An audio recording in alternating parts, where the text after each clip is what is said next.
Piantao yo digo que es una cocina desnuda, sin maquillaje, básicamente, porque está cimentada en el producto y en la técnica de la brasa.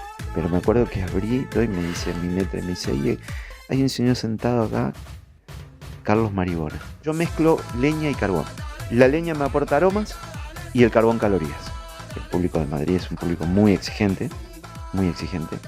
Por lo tanto hay que estar siempre en el nivel, ¿viste? Muy buenas a todos y bienvenidos al podcast para gastrónomos, curiosos, gente de buena boca, de buen comer y de buen beber, en el que hablaremos con los mejores para entender, aprender y saber cada día un poco más del mundo de la gastronomía. Soy Efren Álvarez, coceo de Huitaca, y esto es Dale Fuego.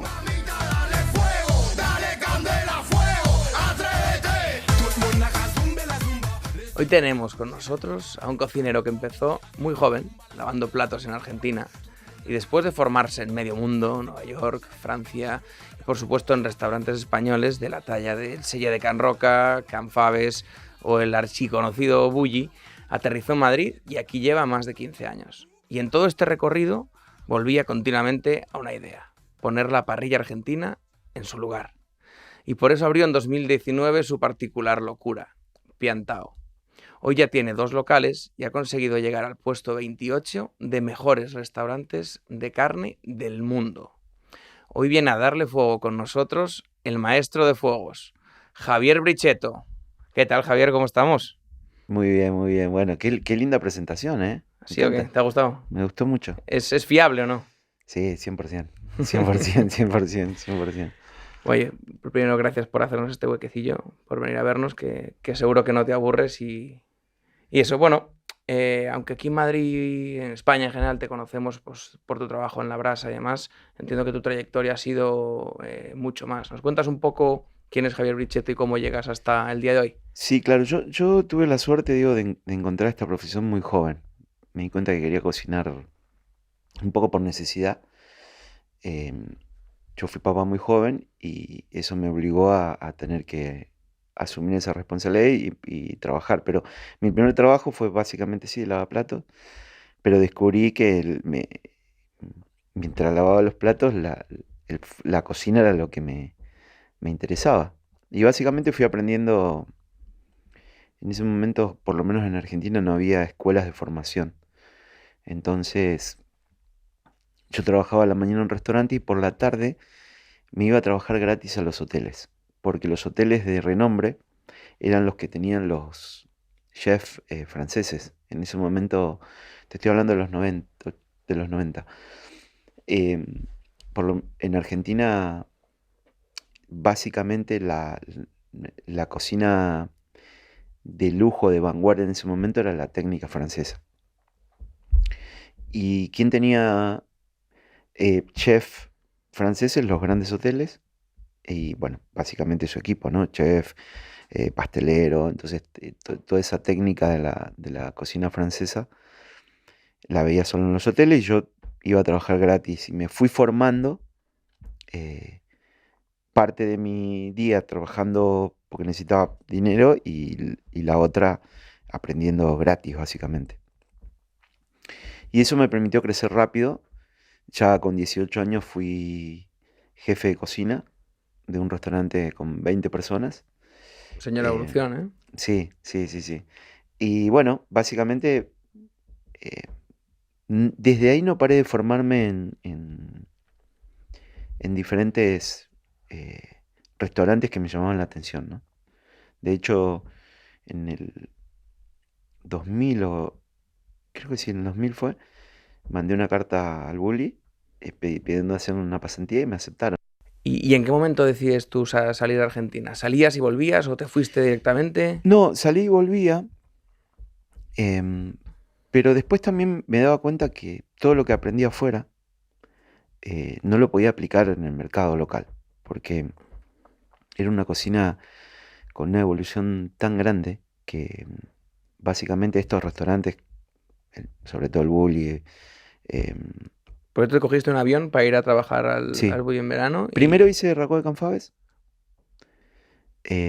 Pasa que las pasantías duraban 6 meses y yo no podía estar 6 meses por un tema primero de visa y después de que no tenía el tiempo. Entonces las tuve que hacer cortas, ¿no? Ujú. Por un tema de que no me daba el tiempo.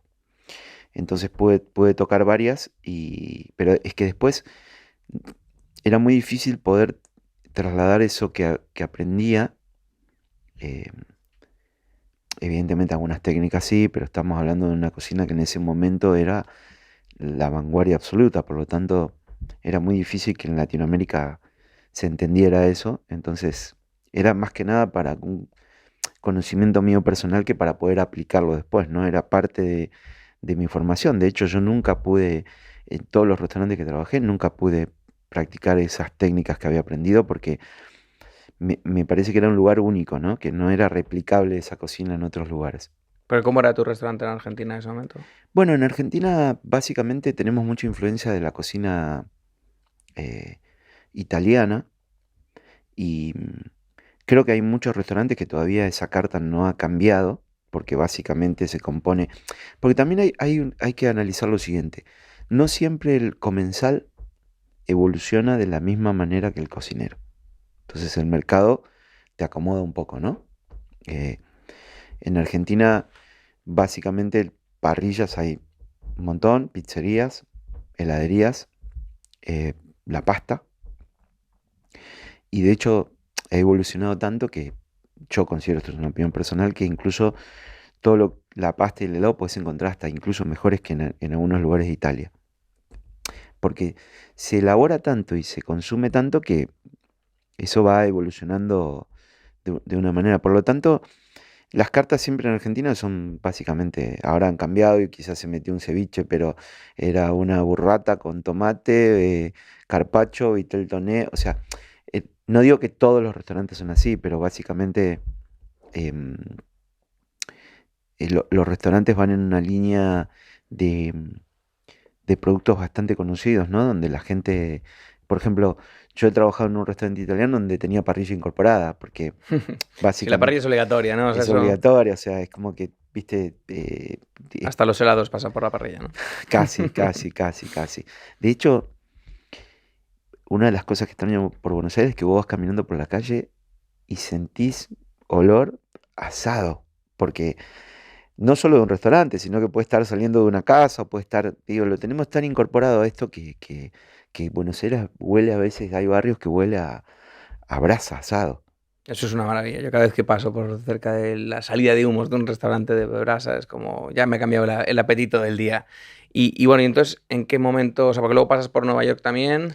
Me voy a Nueva York, también a trabajar en restaurantes, básicamente para mi formación, ¿no? Em, y bueno, también era ir buscando el lugar donde quería estar o que me sentía cómodo. em, y bueno, Nueva York es una ciudad increíble, con una dinámica increíble, con una muy buena gastronomía. em, pero siempre por un tema de visas y todo eso tenía que ir eh, tocando un tiempo limitado y después Claro. volviendo a Buenos Aires hasta que descubrí Madrid. ¿Y cuándo fue eso y qué pasó? 2007 fue mi primer viaje para asesorar una compañía de una heladería para manejar una línea de pastelería más argentina. Pues nosotros en Argentina todavía no se descubrió, pero yo digo cuando se descubra va a dar que hablar. Tenemos una panadería bastante singular, ¿no? Particular. Em, los franceses son, para mí, co- palabras mayores, pero la panadería argentina vos entras a una panadería argentina y tenés una cantidad de variedad de productos eh, únicos, ¿no? Tenés las facturas que son unos bollitos de diferentes sabores que se venden por docena, tenés el sanguchito de miga, digamos, dentro de la línea de panadería hay una gama tan amplia de preparaciones con diferentes masas que la verdad que em, es difícil de replicar porque básicamente está basada en el oficio del panadero argentino, que probablemente se vaya perdiendo con el tiempo, pero las que encontrás tradicionales de todavía son ¿Y es muy buenos. todavía ese oficio artesano como lo era aquí antaño que ahora se está empezando a recuperar o ya está bastante... No, de hecho es todas las medialunas que le llamamos nosotros, que es un mini croissant, que no es hojaldrado, sino más bien esponjoso, mojado con almíbar, todo eso se sigue haciendo de forma artesanal, Con ¿no? almíbar de verdad y Con almíbar de con verdad, fermentaciones de verdad y... exactamente, Ok. exactamente, en placas negras grandes donde se meten en hornos, viste, incluso todavía de leña, o sea, hay se mantiene, pero bueno, yo creo que a mí me da la sensación que también algunos oficios se van como perdiendo en el tiempo y no sé qué pasará en un futuro, pero em, Y entonces te viniste a esa asesoría aquí. me vine a asesoría aquí, em, viajaba 4 veces al año, hasta que un empresario español me hizo una propuesta de asesorar unos restaurantes que él tenía y me animé, dije, bueno, hablamos con la familia y nos vinimos en el 2007, nos vinimos a vivir a Madrid. Y Justo cuando yo vine a Madrid. mira, Llevo aquí 15 años también. y justo en esta línea de restaurantes, justo caigo cuando estaba muy de moda el gastrobar, ¿viste? El tema de la tapa, pero la tapa ya a un nivel más sofisticado. em, y bueno, ese mundo me fascinó porque me parece realmente una forma muy divertida de comer, me parece que es parte de la cultura de identidad española. em, y básicamente te diría, no solo como el jamón o los vinos, pero vos decís en cualquier lugar del mundo tapas y pensás en España, ¿no? Básicamente como la paella y otras preparaciones culinarias, pero justo caigo en esa época donde, bueno, me empiezo a fascinar y a investigar sobre todo el mundo de las tapas y las preparaciones, ¿no? Em, Eso me lleva a presentarme a concursos de, de tapas, Valladolid, la Tapa Madrid, Madrid Fusión, y de esa manera 7 premios diferentes en la modalidad de tapas. La entendiste bien, La entendí bien, sí, ¿eh? sí, sí, pero bueno, yo creo que todo lo que uno le gusta y le pone pasión, después los resultados se ven, ¿no? Em, por eso te digo, cuando yo me defino como cocinero, digo que soy como el médico clínico, ¿no? A mí me gusta, si bien tengo restaurantes de brasa, pero a mí me gusta la cocina italiana, me gusta la cocina mediterránea, me gusta... No manejo mucho, bueno, por una cuestión obvia de técnica, el sushi, la cocina japonesa o la de Oriente Medio, pero después toco varios registros de cocina porque siempre fui un cocinero que cuando me gusta algo me apasiona el ahumado o empiezo a ver ahumado y bueno, me pongo a practicar y ver cómo se ahuma o cómo se hace un pastrami o cómo se hace... y bueno, quizá después ese conocimiento no lo pueda aplicar, pero por lo menos Te lo llevas, sí. me... me Y eh, de hecho, en esa fusión tuviste un restaurante en Toledo, ¿no? tuve un restaurante en Toledo. Después vino, bueno, después del gastrobar me tocó, viste que en Madrid, como las grandes ciudades, viven como momentos de auge de gastronomía. Y en su momento la peruana estuvo muy fuerte acá, ¿no? Cuando Gastón Acurio tenía Sí. Trigastón o Tanta en Plaza de Perú, era como, se vivía una ebullición de la cocina peruana. Me fui a Perú, hice 2 pasantías, 2 restaurantes, aprendí cocina peruana y me abrí el restaurante de cocina fusión en Toledo. Em, que todo el mundo me decía, pero ¿cómo vas a ir a abrir en Toledo un restaurante de cocina fusión? Eh, Jugaste fuerte sobre el papel. sí, sí, sí, sí. Pero bueno, la verdad que yo no le hago mucho caso a esas cosas. Y me animé y muy contento porque fue una etapa donde básicamente creé un concepto donde fusionaba cocina asiática y cocina peruana. Eh, Mucho wok, ¿no? Sí, un chifa Nikkei, una Algo cosa. parecido, sí, no llegaba a ser un chifa porque tenía más influencia Japón que China, Ujú. pero, pero esa cocina te da, bueno, no sé dónde está el límite de la incoherencia en la creatividad, pero te da juego como para mezclar cosas, ¿viste? No es tan, tenés la posibilidad esa de mezclar diferentes preparaciones porque jugás con los ácidos dulces, picantes, ¿no? Tenés como un registro amplio de sabores. Em, bueno, y básicamente después de Toledo me puse a pensar en el restaurante de Fuegos, que era un poco lo que también yo sentía que hacía falta en Madrid, era un restaurante por un lado que evidentemente cuando vos hablas de brasa siempre te lleva a la chuleta, al asador vasco, ¿no? Ujú, claro. Em, Que era un poco y lo que había en Madrid en 2007, ¿eh? Creo que a partir de claro, ahí fue el gran cambio de la gastronomía en Madrid. ujú, Y hasta ese momento, pues aquí había 2 o 3 asadores conocidos, restaurantes que empezaban a totalmente, hacer algo, ujú, pero todavía estábamos. totalmente, sí, sí, sí. Bueno, también es verdad que cuando Echevarri toma eh, protagonismo en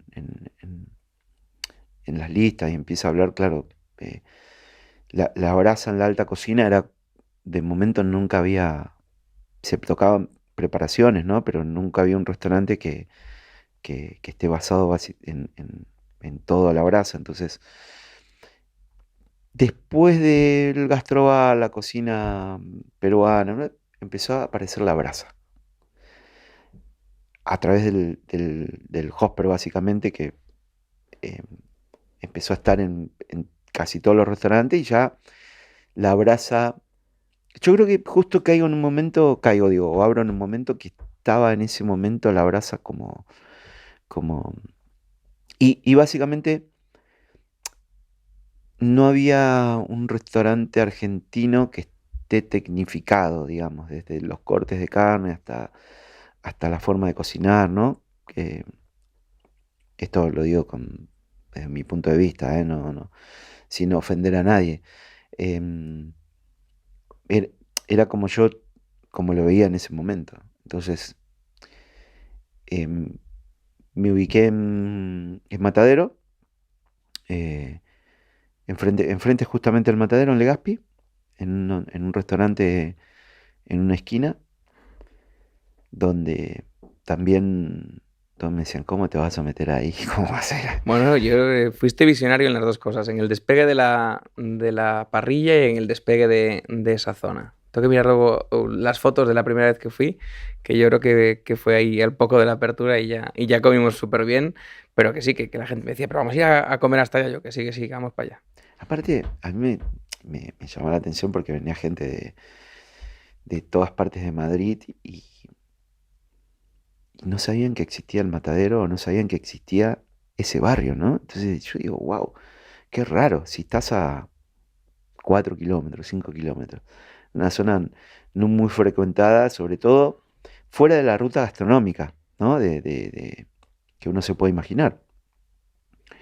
Pero a mí, vos sabés que cuando yo vine a Madrid me fui a vivir a Valdemoro. Entonces me tomaba un autobús ahí, en Legazpi. Entonces yo al barrio me lo conocía. Y a mí el barrio me encantaba. Después el destino, la casualidad me llevó a que monte el restaurante ahí, pero era un lugar donde yo estaba familiarizado. Em, Sin pensar en que yo siempre fui el que pensé, porque yo lo hago, que cuando hay un restaurante que se come bien, yo me muevo. Te No, desplazas, sí, sí. no, no, no, no, no, para mí no es un inconveniente. Por lo tanto, me animé, pero me acuerdo que pasaban los vecinos y me decían, hijo, ¿qué vas a hacer acá? No, un restaurante. Acá abrieron dos y no funcionaba. O sea, y, mis Sí, la colegas típica me. historia del local maldito y esas Sí, sí, cosas que sí, siempre mis dicen, colegas ¿eh? me decían, pero Javier, ¿cómo salía mate ahí? ¿Pero cómo se te ocurre? Eh, Básicamente, ni pensaba para bien ni para mal. Ya estaba en el baile y no me iba a bajar por esos comentarios, ¿no? Entonces seguí dándole adelante y obviamente al principio me costó, porque la verdad que. Pero me acuerdo que abrí, ponele, hice la fiesta de inauguración y el otro día era un martes, ponerle, no me acuerdo. Y estoy en la moto, llegando tarde porque venía con resaca, porque habíamos tenido una fiesta, qué sé yo, y me dice mi metre, me dice, oye, hay un señor sentado acá, Carlos Maribona. Estuvo aquí en el podcast, de hecho, en el Así, capítulo mira, 3, me parece, sí, sí. ¿sabes qué? ¿No? Él volaba con la moto así, claro, porque digo, no, pero no puede ser, primer día de apertura y ya tengo, eh, bueno, lo que a mí me generaba ansiedad o miedo, después todo eso me fue ayudando a que la crítica gastronómica me vaya ayudando a... la crítica gastronómica básicamente busca siempre novedades, o qué está pasando en Madrid, o aperturas, ¿no? Y eso también me ayudó a que me conocieran y poder posicionarme rápido hasta que, bueno, después cuando estoy justo levantando vuelo me agarra la pandemia y, Y a cerrar. y a cerrar, pero con una incertidumbre tremenda. Pero bueno, un poco lo que nos pasó a todos, ¿no? O sea, eh, cierro con deudas, proveedores porque recién empezaba, creo que debía, creo que eran 140.000 euros de deuda. Joder, ya ves. Y sin un duro en el banco, entonces digo, no sabía qué iba a pasar después, ¿viste? Pero bueno, claramente lo remontaste, fue Lo, bien, lo abriste el remonté, segundo. sí, sí, sí, así es. Y bueno, después abrimos en junio, pero nos subimos al tren del delivery, ¿te acordás que todo el mundo hacía Sí, delivery? Con el problema que yo tengo un producto que no llega bien al delivery. O sea, yo no te puedo dar una carne asada a vos porque no llega bien. Pero duró eso, nada, 15 días hasta que la gente empezó a moverse con restricciones, pero trabajábamos y eso nos permitió salir adelante. Después Piantao se transformó, bueno, en un lugar de referencia, trabajábamos, eso dije, bueno, voy a animarme a abrir un segundo local eh, en una zona con más visibilidad y ahí abrí Sagasta.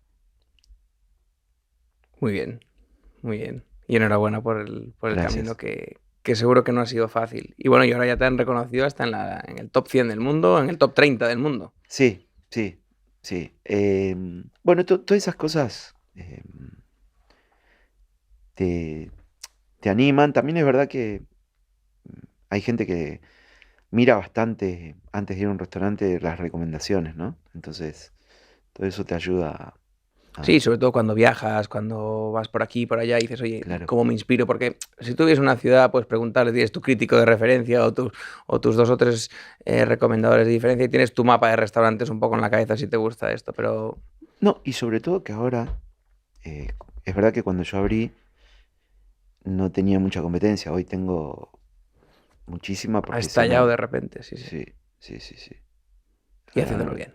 ¿Eh? Y gente que lo hace bien. Sí, claro, por supuesto, por supuesto. Entonces, eso viste, te, está bueno por un lado porque te obliga a no relajarte, ¿no? Y, y a estar siempre atento a todo. El público de Madrid es un público muy exigente, muy exigente. Por lo tanto, hay que estar siempre en el nivel, ¿viste? Y eso te requiere mucho tiempo y energía. Muy bien. Bueno, ha llegado el momento del vino y normalmente pues nuestro invitado nos recomienda un vino, lo traemos y lo probamos, pero y os contamos cuánto nos cuesta y todo eso, pero en este caso pues Javier lo ha traído él, se lo agradecemos mucho, así que yo creo que lo mejor es que Javier nos cuente pues por qué ha traído este vino y qué significa este vino para él y por qué íbamos y que nos cuentes un poquito del vino. Bueno, te cuento, mira, este es un vino en el cual lo hace un amigo, en Argentina le llaman el Messi de los vinos, Alejandro Vigil, eh, porque, bueno, fue el primero a lograr 100 puntos Parker con dos vinos en Argentina, uno de Catena Zapata y otro de su propia bodega del enemigo. Y bueno, es para mí una persona con un gran talento, es un prodigio del vino porque aparte tiene una nariz, tiene un conocimiento y una humildad que lo hacen un grande, que ha puesto en Argentina en el mapa con el mundo del vino, sobre todo, ya está, o sea, Argentina ya estaba, pero esto fue un poco también lo que puso en el mapa en Argentina como un gran productor de vinos de calidad en el mundo. Eh, es un vino que en el restaurante te diría que se vende solo, no hace falta que lo recomiendes porque la gente que lo conoce y busca un vino argentino se referencia en el enemigo. A mí me lo recomendaron la última vez que estuve y me lo Sí, debí muy a gusto y lo disfruté sí. mucho. Me gusta mucho la frase que dice atrás. Vamos a... Al final del camino solo recuerdas una batalla, la que libraste contigo mismo, el verdadero enemigo, la que te hizo único. Eh, Muy buena. Sí, señor. Viste que muchas veces dicen que no es el único enemigo que tenés es a veces sos vos mismo, ¿no? Y por eso se llama el enemigo. Exacto, exacto. Sí, señor. Pues oye, muchísimas gracias por traérnoslo. Normalmente aquí descorchamos, lo abrimos, nos tomamos una copita, pero oye, para todo el público son las 10:30 de la mañana y luego tenemos que trabajar un poco. Así que yo creo que hoy nos lo guardamos para abrirnoslo Javier y yo en otro momento y beberlo a su salud. Pero venga, hablamos ya un poquito de cocina y un poquito Muy de todo, bien, ¿o qué? ¿Qué te parece? me encanta, Venga, dale. antes de irnos con la brasa, que yo creo que será el eje central, em, ¿cómo defines tu cocina? ¿Cómo piensas en la cocina y cómo la vives? Mira, básicamente Piantao es, yo digo que es una cocina desnuda, sin maquillaje, básicamente, porque está cimentada en el producto y en la técnica de la brasa. En cuanto a las proteínas, y básicamente la carne, porque el 98% de la proteína que tenemos es, es muy seleccionada, pero básicamente porque yo descubrí, Piantao empezó evidentemente como un restaurante argentino, desde el nombre, la técnica de la parrilla. ¿El nombre por qué? Bueno, el nombre, yo y esto, pues fíjate cómo a veces las cosas evolucionan, sobre todo en la cabeza de un cocinero, ¿no? Porque, ¿por qué aclaro esto? Porque es diferente cómo piensa un empresario cuando abre un emprendimiento. La mayoría de los restaurantes argentinos en el mundo están hechos por empresarios y no por cocineros. Em,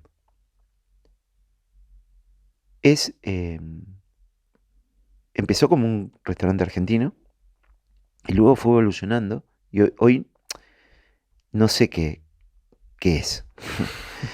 Y te voy a explicar por qué. Bueno, evidentemente como empezaba como un restaurante argentino, había que buscar un nombre argentino. ¿Y cómo hacía para no caer? Viste, primero que no se podía, pues ya está todo, La Pampa, Patagonia, todo lo que te imagines que representa Argentina, está el gaucho, está todo, está todo hecho.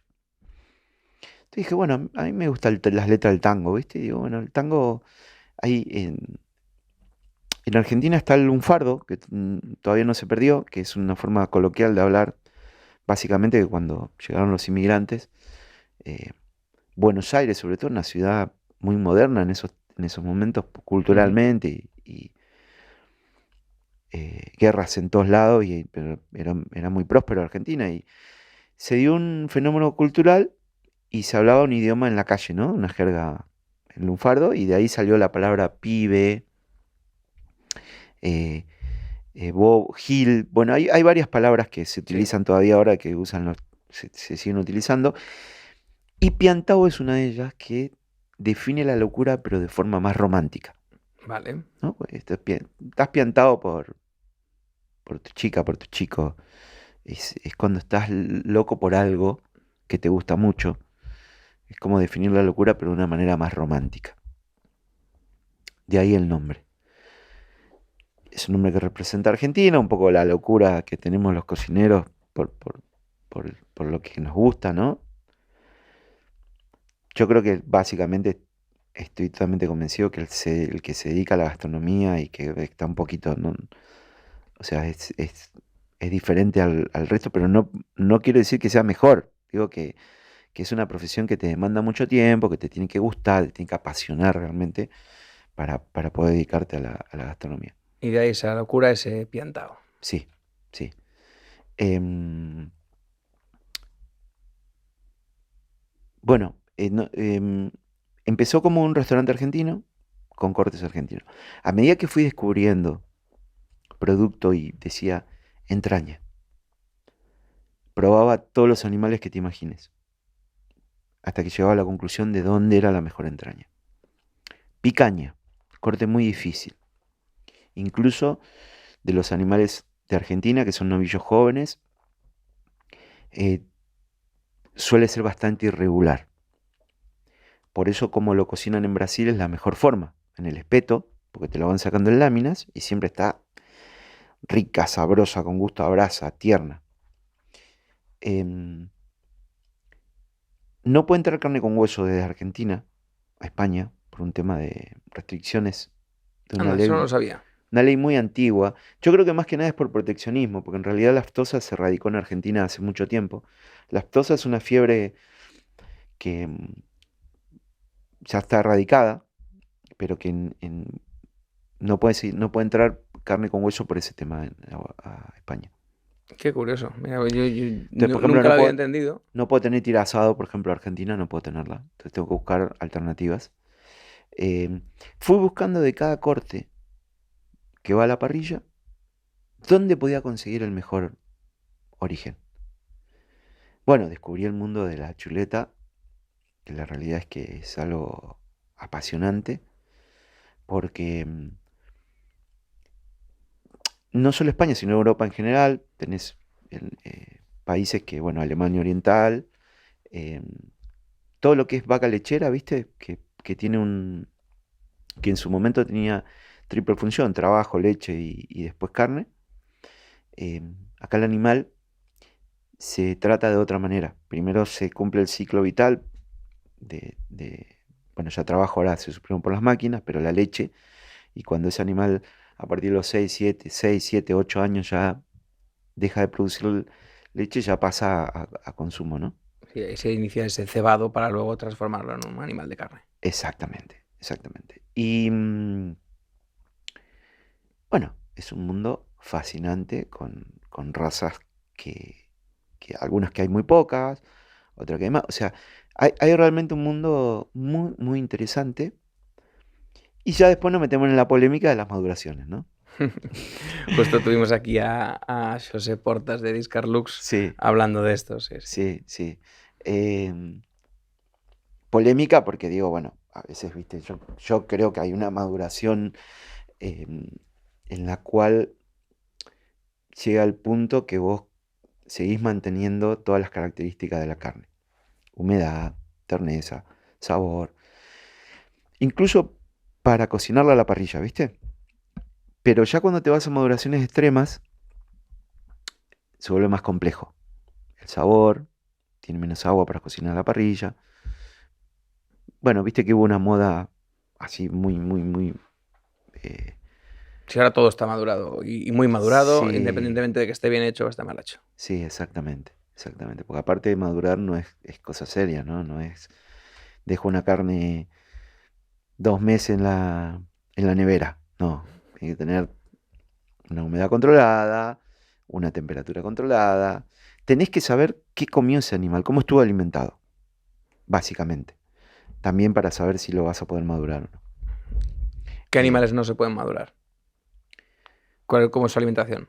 Bueno, y Portá siempre dice lo mismo, dice, una rubia gallega puede ser el mejor, él, él dice que es la mejor raza del mundo. Cito a él porque es una persona que sabe muchísimo de producto de carne y aprendí mucho de él. Em, pero si está mal alimentada, eh, puede ser el peor. Pero básicamente la alimentación de un animal, muchas veces, viste, cuando está esta desinformación donde dice, no, no, esto es filote y está alimentado todo a grano. No, no. El animal es un rumiante, necesita comer pasto porque si no se muere. Tiene 3 estómagos, necesita algo. Pero tiene que ver cómo está compuesto ese suplemento de alimento que le da. Si está hecho con maíz, si está hecho con fibra, si tiene...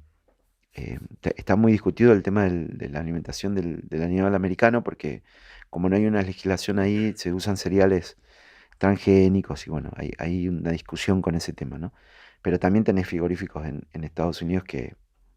em, Europa es bastante rigurosa en eso. Entonces, la carne que entra a Estados Unidos está bastante controlada en la alimentación. Entonces, em, vos podés madurar cualquier animal. Lo que pasa es que no vas a obtener el mismo resultado de un animal que no estuvo bien alimentado, que no tiene un volumen de grasa tanto de infiltración como de cobertura, que también es lo que te ayuda mucho. Sí, no es Eh, agradable. O sea, es como un buen jamón y un mal jamón. Exactamente, Pues eso... exactamente. Por lo tanto, toda esta gente que se dedica a la maduración y que conoce sabe qué animal tiene que elegir para poder lograr grandes resultados. Em, Hay algunos que maduran la pieza individual, el lomo, hay otros que maduran en canal. Entonces, depende de la maduración que le des y los resultados que vas a tener. Muy bien. Oye, para mí, o sea, cocinar a la brasa es un poco esa...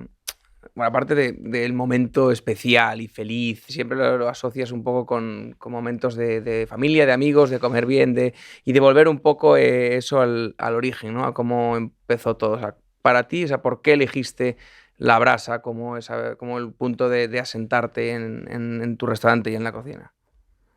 ¿Solo porque en Argentina hay mucha parrilla Bueno, o por qué? básicamente porque yo durante mi carrera de cocinero, de todas estas capacitaciones que hice, siempre estuvo el fuego presente, ¿no? Porque vos al fuego lo puedes tocar con un robata, con un hopper, con un camado, em, con un cilindro peruano, una caja china. Digo, hay tantos elementos que me fui encontrando durante toda mi carrera de cocinero que me fascinaba cómo uno podía lograr resultados, em, porque todo esto es un mundo, no es solamente salar la carne, bueno, que después vamos a Sí, entrar en sí, esa sí. discusión, y voy a la parrilla. No, nosotros, por ejemplo, al ibérico le damos un tratamiento antes de ir a la brasa. Vos podés jugar con diferentes preelaboraciones para luego ir a la brasa. No es todo, voy directo al fuego y punto. Por lo Sí. menos como yo lo veo, ¿no? Entiendo que al final tiene como varias componentes. Una componente emocional, luego la componente de reto continuo, de no sistematización. Oye, porque tú te tiras una carne al runner a la misma temperatura, la pasas por una plancha un minuto y el resultado siempre va a ser el mismo y siempre va a ser bueno. A lo Claro, mejor no llegas al excelente, ¿no? Pero sí que vas a totalmente, llegar a bueno. Y la brasa tiene ese componente de reto continuo para el cocinero, para el equipo totalmente. y de percepción de calidad para el Porque, usuario. y nombraste algo que realmente es complejo, ¿no? O sea, primero, el oficio parrillero no existe, lo tenés que formar, porque no hay una escuela que te forme para eso. Tenés que tener sensibilidad, entender qué estás cocinando, porque no todos los músculos son iguales. eh, y aparte hay una complejidad tremenda que es el siguiente. En un metro cuadrado, una parrilla de un metro, bueno, no un Ujú. metro cuadrado, 1 por 80, en un servicio nosotros tenemos, cuando estamos full, 100, 110 por servicio, y tenés en esa parrilla 6 cortes diferentes pesos, diferentes tamaños, a la vez, ¿eh? Y a eso sumale las mollejas, chorizo, algún vegetal. O sea, el parrillero tiene que tener la destreza de tener en una parrilla a una altura que controla todo ese reto, porque cuando estás en el pase, entran todas las mesas juntas, te las bajan juntas, por lo tanto, Sí, eh, luego tienes los puntos recomendados y los puntos elegidos, que tú puedes estar por cocinándolo como ejemplo, quieres tú, pero nos claro. mata a nosotros cuando nos dicen, nosotros al muy hecho le llamamos, yo le puse en el restaurante punto argentino. Entonces, nos descoloca el punto argentino porque si en una mesa vos tenés que bajar 4 cortes y uno es a punto, el otro poco hecho, hay unos minutos de diferencia, si el grosor de la carne es la misma. Pero cuando esa mesa tenés un punto argentino, Se lo tienes que echar al fuego a la brasa en los entrantes. exacto, Y ponerle exacto, en la eh, etiqueta, esta es la 12, ¿no? exacto, exacto. Em, por lo tanto, viste la complejidad sobre todo cuando trabajas toda la brasa, porque nuestra cocina no tiene, básicamente está hecha toda a la brasa, ¿viste? No Vale, hay, no entonces, hay, no hay, no hay cocina, no hay sartenes, es todo a la brasa, todas las guarniciones que componen la carta y los entrantes, básicamente está. y eso es una pasada, ¿eh? Pero entonces, para empezar a cocinar a la brasa, lo primero entiendo que necesitas es una buena brasa, ¿no? Saber prender el fuego, saber qué combustible Claro, utilizar. eso es. ¿Qué es una buena brasa? ¿De qué combustible? ¿Cómo la enciendes? ¿Cómo llegas al punto en el saber que está lista para cocinar? O sea, todo ese camino hacia Mirá, no te quiero aburrir, pero básicamente primero ya hasta encontrar el carbón indicado. ¿Utilizas carbón? ¿Utilizas leña? ¿Las dos? Mezclo carbón y leña. Pero, ¿por qué te digo el carbón indicado? Porque nosotros utilizamos mucho carbón y pa- eh, el, el- te hablo, hay un carbón japonés que es súper top, pero es olvídate porque ¿El vale Binchotán o qué? No, el Minchotán es difícil de conseguir, pero hay uno, no recuerdo el nombre ahora, de un roble japonés muy, muy exclusivo, pero vale, o sea, olvídate, una Sí, locura. abajo, sí, sí. Después tenés Minchotán, que lo bueno del Minchotán es que si se apaga lo podés volver a encender. Eso es. Pero de los carbones que hay en volumen, tenés el quebracho argentino, que es muy bueno, pero casi no hay, porque por temas de exportación es discontinuo. Después tenés mucho marabú cubano, que está muy bueno.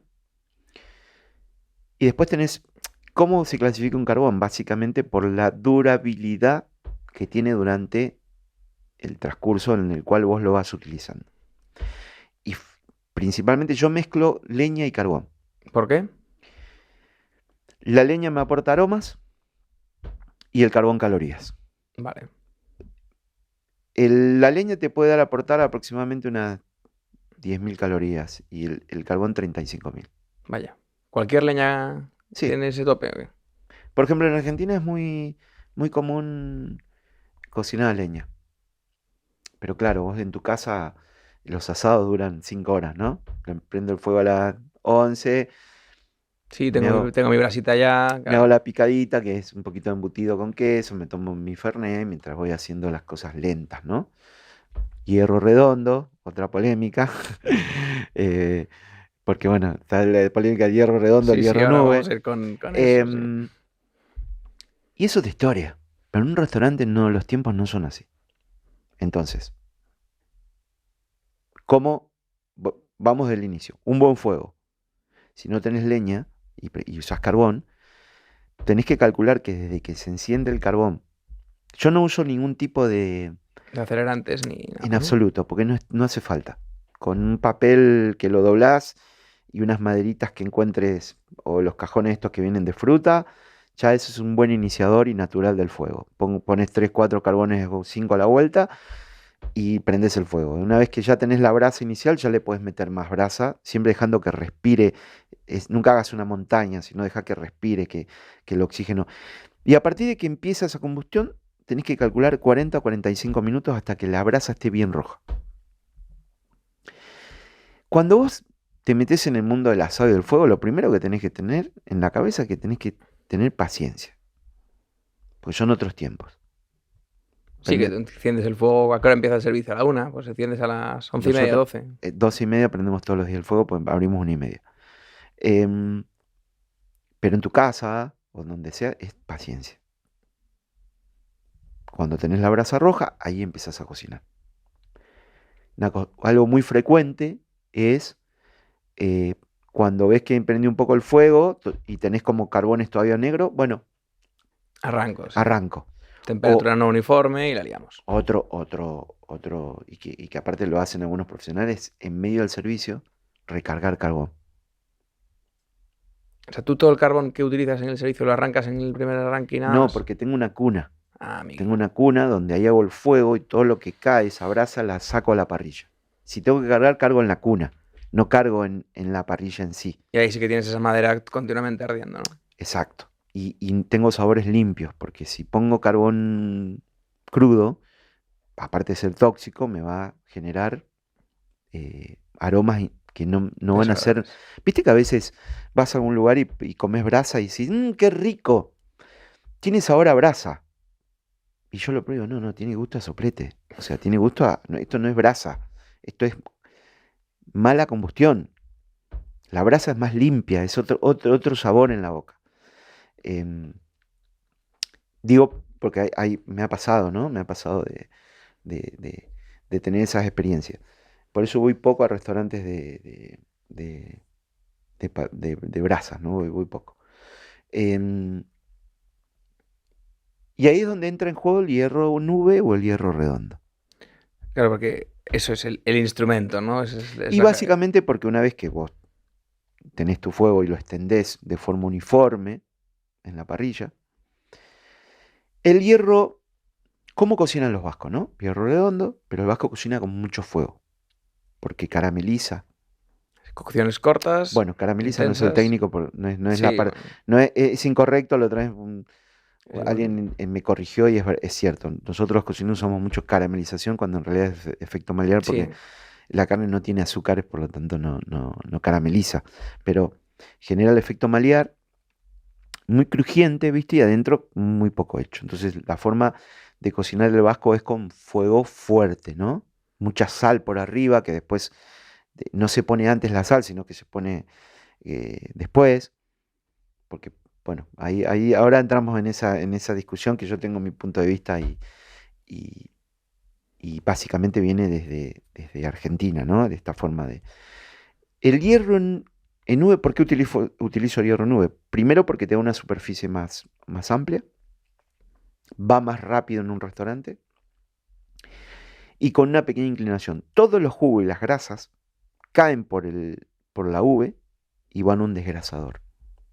Con el hierro redondo, todos esos jugos y grasas caen sobre el fuego, que genera un humo que vuelve a la pieza. Y eso puede generar sabores que a mí no me gustan, no me pueden aportar. eh, Claro sobre que todo si no tengo, quieres ni el sabor de grasa quemada, ni el... sobre todo si tengo sobre la parrilla un corte de carne premium que no quiero que se sienta el sabor de la carne, ¿no? Y la técnica de la brasa. Eh, por eso el hierro en nube. Que no tengo problema de cocinar en hierro redondo, pero en mi casa sí, hago tranquilo, no tengo problema. Pero en un restaurante es más limpio, más... Tenés que tener cuidado porque va más rápido y si no estás pendiente te puede pasar la Va más pieza. rápido porque tienes más superficie de hierro que se caliente, retiene temperatura. Exactamente. Acordate que el hierro es un material noble que no solo transmite, sino que mantiene el calor. Eh, Sí, cocinar en una cocotte o cocinar en una olla de aluminio. exactamente, exactamente.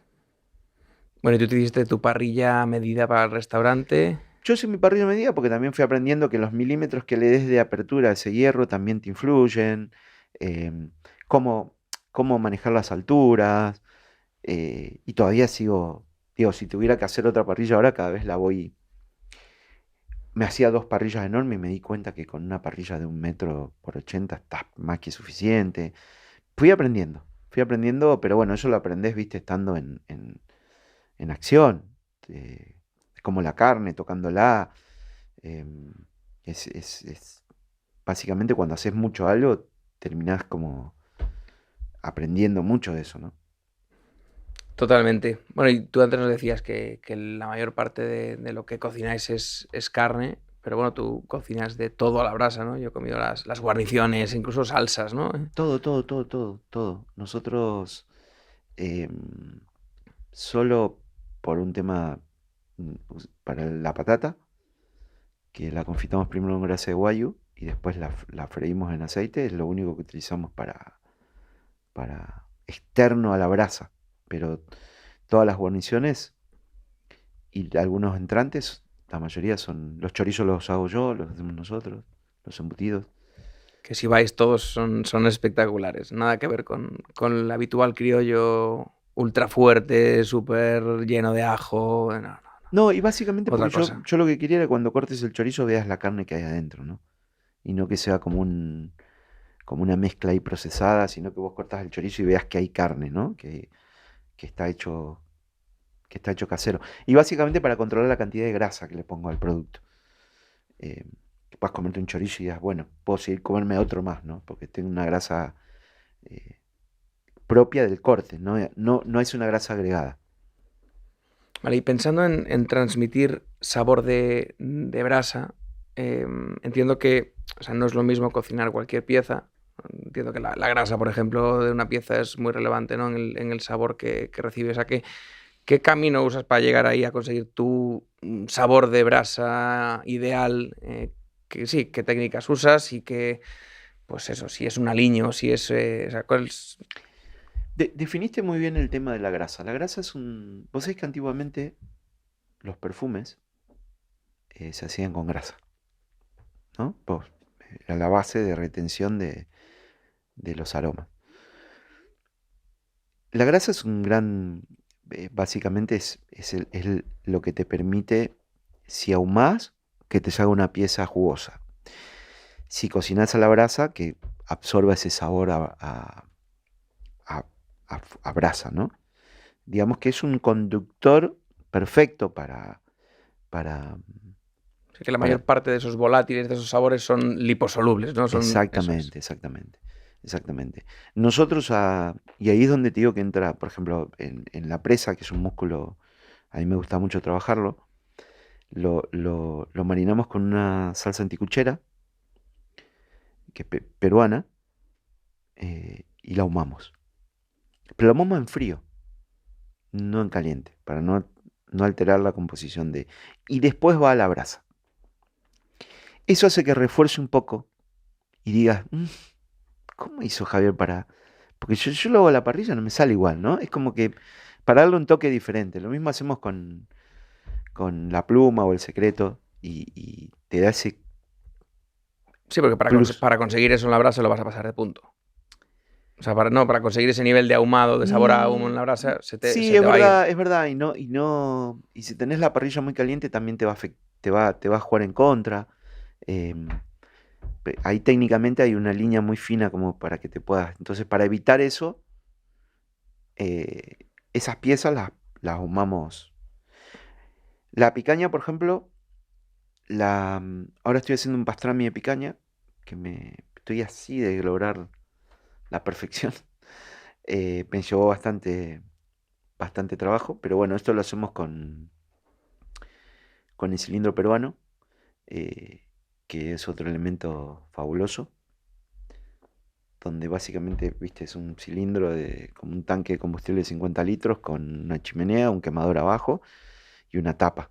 Y ahí encendes el fuego y colgás piezas y lo que te imagines, costillas, eh, picaña, músculos, hasta chorizo puedes poner. Y al final le puedes poner un poquito de madera mojada en algún, hidratada con algo. Yo con eso juego bastante, ¿eh? Em, con, Utilizo a veces pellets de cerezo manzano o astillas de alguna madera que tenga poca celulosa. Y mezclamos también romero, romero seco o tomillo, que también te aporta. eh, Vos estás haciendo una chuleta, ¿no? Por ejemplo, corte grande. Y en la última pasada le tiras un poquito de esa madera mojada en... Yo la hidrato con agua. Las veces que hidraté con whisky o eso no me dio ningún resultado. Gastas el whisky para nada. Sí, sí, sí, sí. Sí. Em, ese toquecito, pero tenés que tener cuidado, ¿viste? Porque hay un límite donde si no el humo ese es como desagradable. Juego con esas técnicas, Sí, digamos. cuando tiras ese tronco húmedo a la brasa sale mucho humo, pero no hay más calor, no hay más temperatura, no pasas Exacto, punto, pero ahumas. exacto, exacto. Le hace ese toquecito, ¿viste? Ahumado que decís, wow. Y entiendo que lo que no tiene grasa se le añades. Bueno, por ejemplo, el pollo, sí, es verdad. Tenemos un pollo en Level Rouge que es un pollo un poco más recio de lo que estamos acostumbrados, ¿viste? Una carne un poquito más resistente. Y ahí pintamos con un poco de grasa para aportarle un Y poco de y en sabor. verduras lo mismo. En verduras lo mismo, sí. Sí, en verduras lo mismo. En verduras lo mismo. Y bueno, y he probado con nosotros, bueno, lechugas, alcachofas, berenjenas, todo lo que te imagines, ¿no? Eh, lo que te imagines. Ahora estamos en época de espárragos y de alcachofas, y así que estamos disfrutando porque vienen espárragos Buah, una divinos. maravilla. Eso es una auténtica maravilla. Bueno, ha llegado el momento del podcast en el que escuchamos pues, un audio de nuestros oyentes preguntándonos dudas pues, para nuestro invitado. Así que hoy tenemos un audio de Luis y a ver qué nos dice Luis. Perfecto. Hola Javier, ¿qué tal? Soy Luis y mira, como me gusta hacer barbacoas ahora que viene buen tiempo y eso, quería saber qué cortes suelen quedar mejor, o sea, con cuáles no fallas y siempre te van a salir bien la barbacoa para tener siempre ahí algún corte de entre todas las cosas que salga guay. Gracias. Bueno, ¿Con qué no fallar? Nos pregunta Luis. ¿Con qué es cortes no que, fallar en una barbacoa? es imposible no fallar con un lomo alto. Es imposible no fallar, ¿no? Bueno, yo creo que ya enlazándolo con la pregunta de Luis, yo creo que lo más interesante aquí es que nos des unos tips para no cagarlas. Es decir, qué errores comete la gente muy a menudo en su casa, en una barbacoa, y cómo podemos evitarlos. Mira, básicamente es... no voy a hablar del elemento de la parrilla porque eso te condiciona mucho, pero no, evidentemente, no, una buena parrilla como me gustaría a mí no está al alcance de... Y no vas a, sobre todo no vas a menos que hagas barbacoas todos los días. Pero imaginándome la típica barbacoa lo importante es el manejo de la temperatura. Entonces, primero dijimos que tenés que tener un buen fuego, una brasa bien roja, Sin prisa. sin prisa, extenderla bien. Y hay un truco que es, vos pones la mano a 20 centímetros de la parrilla y contás hasta 10. Si tu mano aguanta perfecto y no te quemás, estás listo para poner la pieza de carne. Si haces así y te quema, no, porque tenés un fuego. Entonces, básicamente tenés que no apurar porque generalmente el que va a hacer una barbacoa y no maneja eso, siempre se le termina quemando, ¿no? Y bueno, básicamente... Quemado por fuera, crudo por dentro. Totalmente.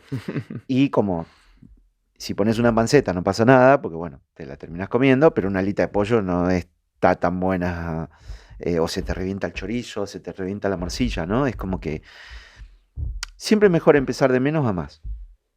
Ya hay tiempo para agregar un poco de fuego. Si tenés mucho, ya es más difícil, tenés que esperar que baje la temperatura. Por lo tanto, ese es un consejo para cualquier tipo de cocción. Tener básicamente bien controlado la temperatura en la que vas a cocinar.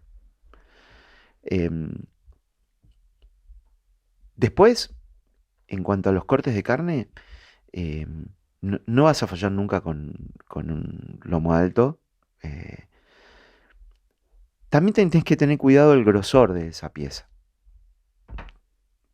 Porque también no es lo mismo si compras 3 kilos de lomo alto y lo pones entero, lo podés asar por fuera y después cortarlo y darle otro toque más. Pero para mí los secretos es un buen fuego, brasa roja, extender, tener controlada la temperatura de esta manera. Obviamente siempre que vas a hacer una barbacoa, antes de iniciar todo esto, tener bien tu mise en place, si vas a poner tus chorizos, tenerte todo, no vayas corriendo a sacar la carne del frío, no, tenés que tener toda tu mise en place lista. El atemperado, ¿no? También, ¿o qué? Fundamental, ahí es donde iba. Si tenés una pieza de un tamaño de 3 dedos o de 2 dedos, atemperar bien. A mí me gusta salar 10 minutos antes de ir a la parrilla. Ahí está la controversia de la que hablábamos, ¿no? Del Claro. salado de la carne antes o después, o durante, o qué. A todos los cocineros nos han enseñado que la sal, y no, es así, deshidrata. De hecho, todo lo que queremos curar con sal, sabemos que lo va a terminar deshidratando. Pero en este caso, en tiempos tan cortos y en superficies tan planas, quiero decir planas porque Si no lo sumerges en sal. Claro, y el tiempo que lo dejas no va a llegar hasta el centro. Por lo tanto, yo lo tomo como un potenciador de sabor, porque la sal es un potenciador de sabor. No es lo mismo cocinar una carne a la parrilla y después ponerle sal. Aparte de esto, me invito a cualquiera que hagamos la prueba.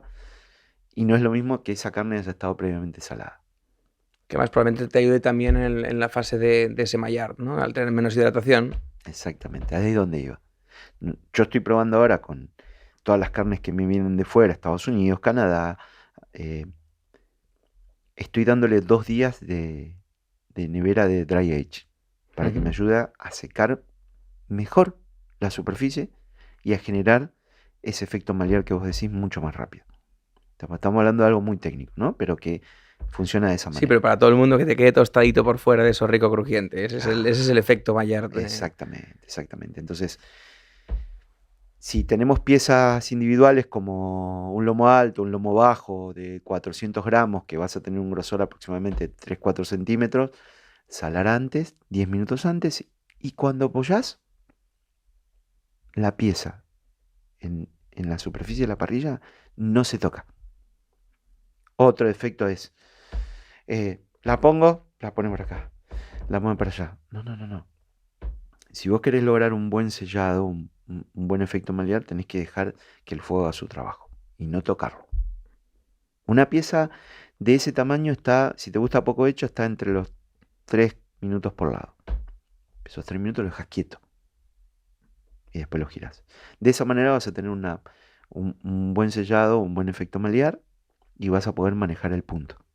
Va a estar bien atemperado, previamente salado va a potenciar el sabor de la carne, pero básicamente es eso. Buen fuego, controla la temperatura y no mover la pieza de carne ni marearla, porque eso no te deja que se hace bien la carne. Ahora, después tenés temas complejos, como por ejemplo, agarrás una falda y la querés cocinar. Un pollo abierto te tarda 45 minutos, 1 hora, si querés hacerlo bien. Si querés que la patita se desprenda de la coyuntura y esté súper meloso el pollo, tenés que hacerlo con paciencia. Y un costillar ni hablar. Efectivamente, que la gente que pone a veces la costilla y el chorizo en la parrilla al mismo tiempo, ya está condenado al fracaso más absoluto. Totalmente. Siempre ese tipo de arrancás por el hueso, porque el hueso va a transmitir el calor hacia la carne. Te va a servir como de base, pero un costillar, si es pequeño, 3 horas, si es grande, 5 horas. ¿Para qué? Hablamos de costillar de vaca, en este caso. Sí, de la falda, Sí. como se dice falda acá, ¿no? Sí, y en un cerdo sí que es algo más tranquilo. Sí, pero en las costillas que le gustan tanto las ribs, que le gustan a los Sí, no, eso niños sí, y a un todo el low and mundo, slow, ¿no? sí, lento. Todo lo que con hueso, lo que lo apures, vas a terminar teniendo malos resultados. Muy bien, pues oye, ya lo habéis visto todos, Luis. Espero que te quede claro y que este año la caguemos un poquito menos en la barbacoa de familia. Venga, pues estamos en ese punto que ya sabes que somos un poco jetas y te hemos pedido de todo. Te hemos pedido vino, te hemos pedido y hasta un regalo, ¿no? Entonces ese utensilio inútil que tenías por tu cocina y que nos has traído. ¿Qué nos has traído? Bueno, mira, traje uno que la verdad que lo tengo ahí y no lo utilizo nunca. ¿Esto es un abrelatas o qué? Sí, ¿Y por qué no lo usas? porque básicamente no usamos latas. Bueno, bien. Es un buen comienzo. Pues oye, me lo voy a guardar y lo voy a poner en el... Porque hoy, antes de venir, viste, empecé a buscar. Tenía un descamador de pescado y no sé dónde está. Se habrá perdido. Porque ya no os habéis pescado en Piantao.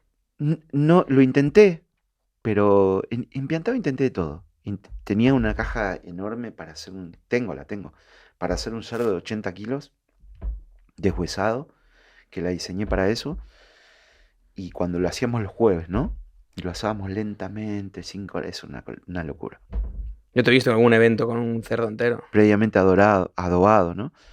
Entonces la gente venía, se hacía fotos, ¡wow! Se sentaba en la mesa Y pedía ya un bife, ¿no? y pedía carne. Entonces terminamos comiendo cerdo nosotros durante 10 días. Evidentemente el cliente nos tiene muy identificado con el tema de la carne, nos asocia con el tema de la carne.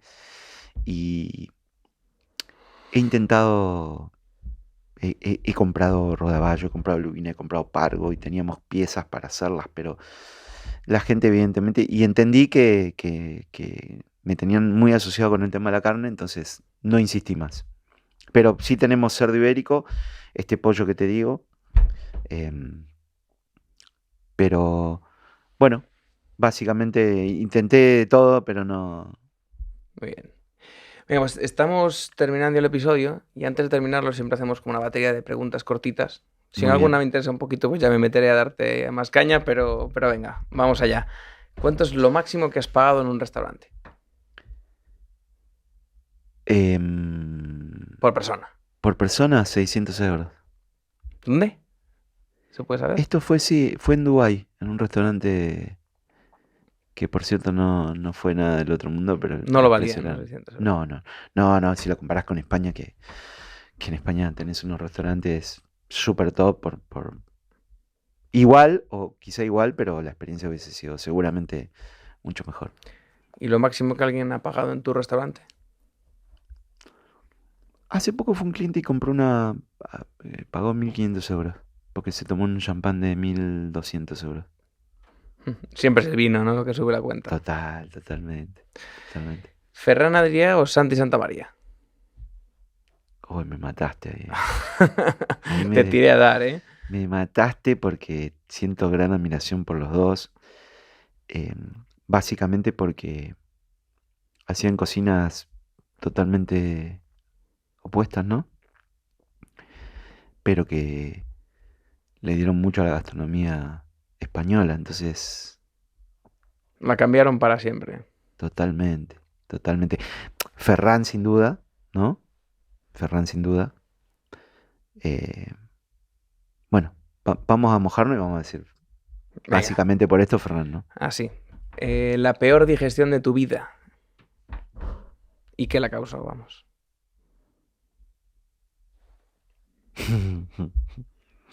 Fue una carne madurada. Es que son cabronas, ¿eh? Son Una duras, carne ¿eh? madurada, Sí. sí. Probablemente mal madurada, sí. Y en un lugar súper top, ¿eh? Sí, ¿eh? Sí. No te voy a preguntar. Top de carne.